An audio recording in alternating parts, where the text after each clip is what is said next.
आप सभी को करवा चौथ की बहुत सारी शुभकामनाएं। जैसा कि आप सभी जानते हैं, करवा चौथ के तो बहुत सारी कथाएं हैं। तो चलिए एक कथा मैं भी आपको सुना दूं।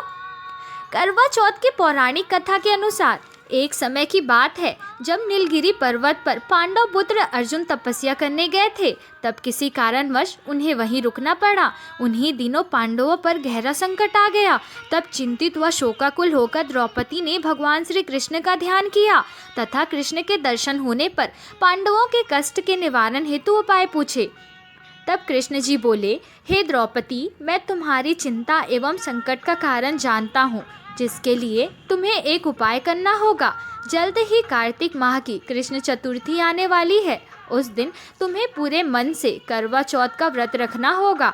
भगवान शिव, गणेश एवं पार्वती की उपासना करनी होगी। तुम्हारे सारे कष्ट दूर हो जाएंगे तथा सब कुछ ठीक हो जाएगा। भगवान श्री कृष्ण का आज्ञा का पालन कर द्रौपदी ने वैसा ही करवा चौथ का व्रत किया। तब उसे शीघ्र ही अपने पति के दर्शन हुए और उसकी सारी चिंताएं दूर हो गई। जब मां पार्वती द्वारा भगवान शिव से पति की दीर्घायु एवं सुख संपत्ति की कामना की विधि पूछी गई, शिव ने करवा चौथ व्रत रखने की कथा सुनाई थी।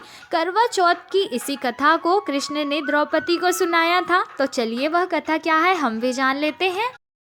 पुराणों के अनुसार करवा नाम की एक पतिव्रता धोबिन अपने पति के साथ एक गांव में रहती थी।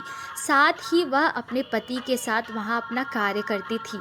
उसका पति बूढ़ा एवं निर्बल था। एक दिन जब वह नदी के किनारे कपड़े धो रहा था, तभी वहां अचानक एक मगरमच्छ आ गया और धोबी के पैर अपने दांतों में दबाकर यमलोक की ओर ले जाने लगा। वृद्धा पति यह सब देखकर घबराया और जब उसे कुछ कहते नहीं बना, तो उसने करवा करवा कहकर अपनी पत्नी को पुकार लगाई। पति की पुकार सुनकर धोबिन करवा वहां पहुंची तो मगरमच्छ उसके पति को यमलोक पहुंचाने ही वाला था। तब करवा ने मगर को कच्चे धागे से बांध दिया और मगरमच्छ को ले जाकर यमराज के द्वार पहुंची। उसने यमराज से अपनी पति की रक्षा की गुहार लगाई और साथ ही यह भी कहा कि मगरमच्छ को उसके इस कार्य के लिए कठिन से कठिन दंड देने का आग्रह किया और बोली, हे भगवान, मगरमच्छ ने मेरी पति के पैर पकड़ लिए हैं। आप मगरमच्छ को इस अपराध के लिए दंड स्वरूप नरक भेज दीजिए। करवा की पुकार सुनकर यमराज ने कहा, अभी मगर की आयु शेष है, मैं उसे अभी यमलोक नहीं भेज सकता। इस पर करवा ने कहा, अगर आप मेरे पति को बचाने में मेरी सहायता नहीं किए तो मैं आपको श्राप दे दूंगी और नष्ट कर दूंगी। करवा का साहस देख यमराज भी डर गए और मगर को यमपुरी भेज दिए। साथ ही करवा के पति को दीर्घायु होने का वरदान दिया।